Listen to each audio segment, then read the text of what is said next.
Hello friends, કેમ છો બધા? મજામાં થશે. જય સોમનાથ, જય દ્વારકાધીશ બધાને. આજે આપણે છે તે બનાવવાના છે તે છે તે આપણે છે તે મગફળીની કતરી બનાવવાના છે. તે કઈ રીતના બનાવી તે હું તમને બતાવું છું. જે કાજુ કતરીને ફુલાવી દે તેવી આપણે બનાવવાના છે. તો બ્લોગમાં કન્ટિન્યુ રહેજો. નવા હોય તો ચેનલ સબસ્ક્રાઈબ કરી દેજો, લાઈક કરી દેજો, શેર કરી દેજો અને કોમેન્ટમાં બતાવો તમને આ વિડીયો કેવો લાગે છે. અહીં આપણે છે તે સિંગ લીધી છે. આ રીતના આપણે એક વાટકા જેટલી આપણે સિંગ લીધી છે. તો હવે તેને આપણે છે તે આ શેકવાની છે. તો પહેલાં આપણે તેને છે તે શેકી નાખશું. તો શેકવા માટે થઈને અહીં આપણે છે તો પહેલાં તો આપણે ગેસ ઉપર છે તે તવી મૂકી દીધી છે. તમે જો તવીની જગ્યાએ છે તમે તેને કઢાઈ છે તે મૂકી શકો છો. પછી તપેલી છે તેની અંદર પણ શેકી શકો છો. પરંતુ આપણે છે તે કઢાઈ કે તપેલીના વગર આપણે છે તવીની અંદર શેકવાની છે. તો તેની અંદર આપણે છે તો સિંગ નાખી દીધી છે ને તેને આપણે આ રીતના આપણે હલાવશું એટલે છે તે શેકાઈ જશે. હવે આપણે છે તેને આ રીતના આપણે છે તેને આપણે હલાવતા રહેવાનું છે એટલે છે તેનું કલર ચેન્જ થઈ જશે. એટલે આપણે છે પરફેક્ટ એવું છે તે સિંગ શેકાઈ જવાની છે. અને આ રીતના છે તેને આપણે હળવાશથી જ આપણે છે તો ઉપર નીચે કરશું એટલે છે તે કોઈ પણ જગ્યાએ છે તે દાસશે પણ નહીં સિંગ અને છે તે સરસ મજાની છે તે શેકાઈ જાય છે. આ રીતે હવે તે આપણે છે શેકાતા છે તે 5 મિનિટ અંદર છે તે આપણી બધી સિંગ છે તે શેકાઈ જશે. અને આ રીતના છે તે આપણી સિંગ છે તે શેકાઈ જાય એટલે છે તે આપણી કતરી છે તે એકદમ સરસ મજાની બને છે. તો અહીં તમે જોઈ શકો છો કે આપણી સિંગ છે તે શેકાઈ રહી છે અને થોડીક જ વારમાં આપણી સિંગ છે તે શેકાઈ જશે. અને તે છે તે થોડીક શેકાઈ ગઈ છે. તો હવે તેને આપણે છે તે આ રીતના જ આપણે શેકાવા દેવાની. હવે તેને આપણે છે તે એક પ્લેટમાં છે તેને કાઢી શકીએ છીએ આપણે આ રીતના. એટલે છે તે ઠંડી થઈ જાય. કોઈ પણ મોટું વાસણ હોય છે તેમાં આપણે કાઢવાની એટલે છે તે આસાનીથી છે તે ઠંડુ થઈ જાય.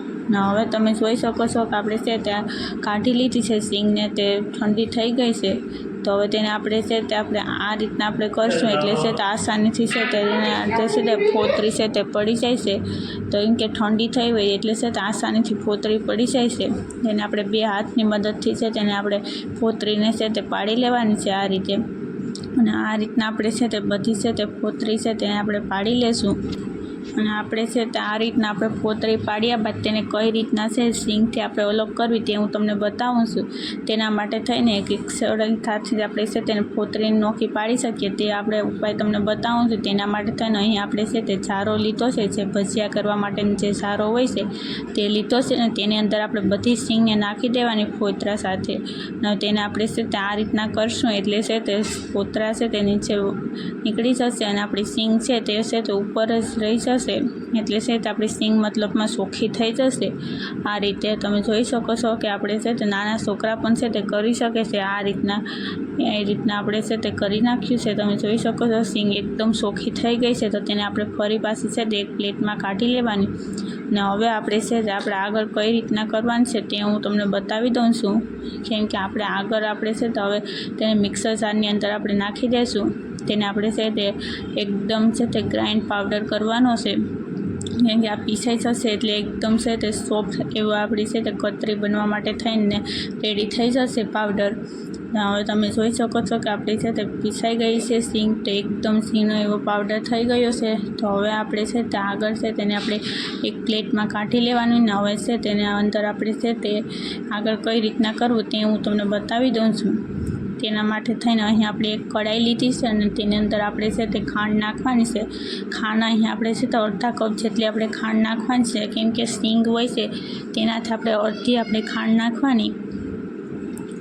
આ રીતના આપણે ખાંડ નાખી દેવાનું. હવે તેની અંદર આપણે પાણી નાખવાનું છે. તો પાણી અહીં આપણે છે તે એટલું નાખવાનું છે એટલું આપણે ખાંડ લીધી હોય છે તેટલું જ પાણી નાખવાનું. ને મતલબમાં કે સિંગથી છે તો અડધું પાણી નાખવાનું છે એટલી આપણે સિંગ લીધી હોય છે તેનાથી. હવે તેને આપણે છે તે સારી રીતના છે તેને હવે આપણે આ રીતે ઉકળવા દેવાનું. ગેસના માથે છે તે આપણે હાઈ રાખીને પણ આપણે ઉકળવા દઈ શકીએ છીએ. અને તમે જોઈ શકો છો કે આપણે ઉકળી ગયું છે ખાંડ ઓગળી ગઈ છે અને છાસણી બની ગઈ છે. તો આપણે છે તો આ રીતની છાસણી રાખવાની કે જરા છીપકે એ રીતની. અને હવે છે તેની અંદર આપણે છે તે કઈ વસ્તુ નાખવાની છે તે હું તમને બતાવી દઉં છું. તેની અંદર અહીં આપણે છે તે જે આપણે સિંગ છે તેને આપણે પાવડર કરીને રાખ્યો છે તે પાવડર જ આપણે નાખવાનો છે. તો અહીં આપણે ગેસને આપણે સ્લો કરીને પાવડર નાખી દઈએ. આપણે જે સિંગનો પાવડર બનાવી નાખ્યો છે તે અને તે પાવડર નાખ્યા બાદ હવે તેની અંદર આપણે છે પહેલાં તો છે તે ગેસને આપણે છે તે સ્લો રાખીને જ આપણે કરવાનું, અને હવે તેને આપણે આ રીતના મિક્સ કરી લેવાનું. અને મિક્સ કર્યા બાદ તેની અંદર આપણે ઘી નાખવાનું છે.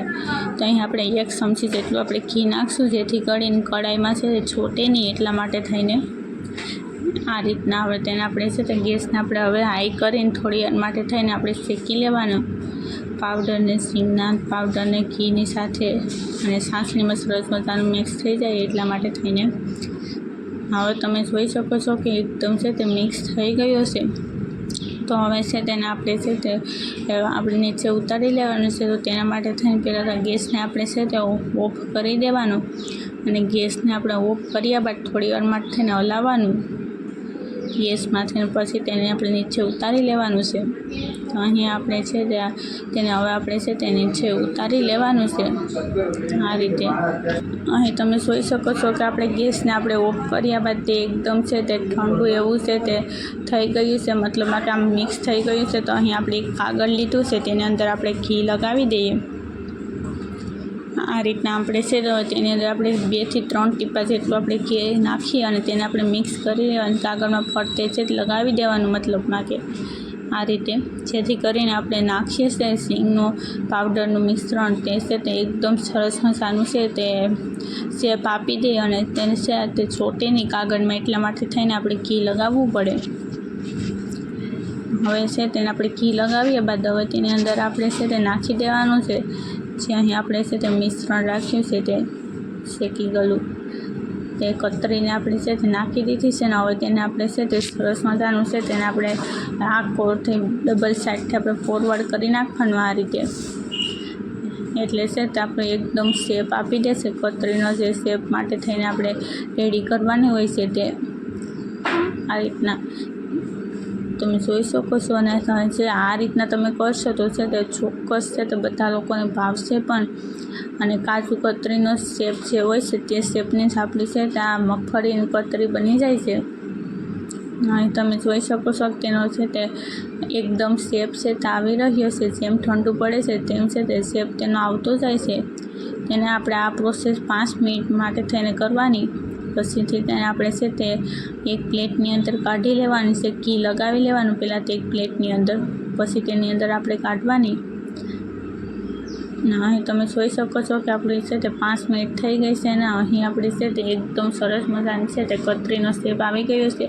તો અહીં આપણે જે ડીશમાં ઘી લગાવીને રાખ્યું છે તેની અંદર જ આપણે છે તે મૂકી દેવાનું અને તેને છે તે એક ડીશમાં આપણે નાખ્યા બાદ તેને આ રીતના આપણે છે તે સરસ મજાનો શેપ આપી દેવાનો. ને તે ઠંડુ પણ થઈ ગયું છે. તો હવે તેને આપણે છે તે છરીની મદદથી છે તેને આપણે કટ કરવાનું છે. તો પહેલાં તો આપણે તે સીધા જ શેકા પાડવાના, કેમ કે થોડું થોડું છે તે ગરમ હોય છે એટલા માટે થઈને છે તે ચોટી જતું હોય છે, શેકાઈશ પકડી લે અને જેમ ઠંડુ પડે છે તેમ છે તે એકદમ છે તે કતરીનો શેપ આવી જતો હોય છે. તો અહીં તમે જોઈ શકો છો કે આપણે છે તે સીધા શેકા પહેલાં પાડવાના છે, પછીના શેકા પાડવાના છે તે છે તે આપણે ત્રાસા પાડવાના છે. કેમ કે બધા સીધા શેકા જ નથી પાડવાના, ઊભા અને આડા બંને પ્રકારના આપણે શેકા પાડશું. અને તેની જગ્યાએ તમે કોઈ પણ શેપ આપી શકો છો, રાઉન્ડ શેપ આપી શકો છો, ચોરસ પણ શેપ આપી શકાય છે. પણ અહીં આપણે છે તે ક્રોસમાં આપણે કરવાના છે, જેથી કરીને કાજુ કતરીનો જ પરફેક્ટ શેપ આપી શકીએ. એટલા માટે થઈને અહીં આપણે છે તે આ રીતના આપણે છે તે ક્રોસમાં જ આપણે છે તેને આપણે છે તે શેકા પાડી નાખીએ. આ રીતે આપણે બધા શેકા પાડી નાખ્યા છે, તમે જોઈ શકો છો. ને હવે છે તેને આપણે બહાર કાઢીને હું તમને બતાવી દઉં છું કે કેવું સરસ મજાનું છે તે બની છે. તે એકદમ સોફ્ટ એવી જ આપણી કતરી બનીને રેડી થઈ ગઈ છે. તો તમે જોઈ શકો છો કે તેને આપણે બહાર કાઢ્યા બાદ તે એકદમ સોફ્ટ એવી જ બની છે. કેમ કે જોતાં જ ખાવાનું મન થઈ જાય છે તેવી બને છે. અને બાળકો પણ છે તેને ખાઈ શકે છે અને ફરાળમાં પણ તેને આપણે યુઝ કરી શકીએ છીએ. ઉપવાસમાં કે હોય છે ત્યાં ઉપવાસ લેતા હોય છે તે પણ તે ખાઈ શકે છે. અહીંયા મગફળીની કતરી જેને આપણે છે તે આ રીતના બનાવી છે. તો તમે ચોક્કસ બનાવશો. નવાય તો ચેનલ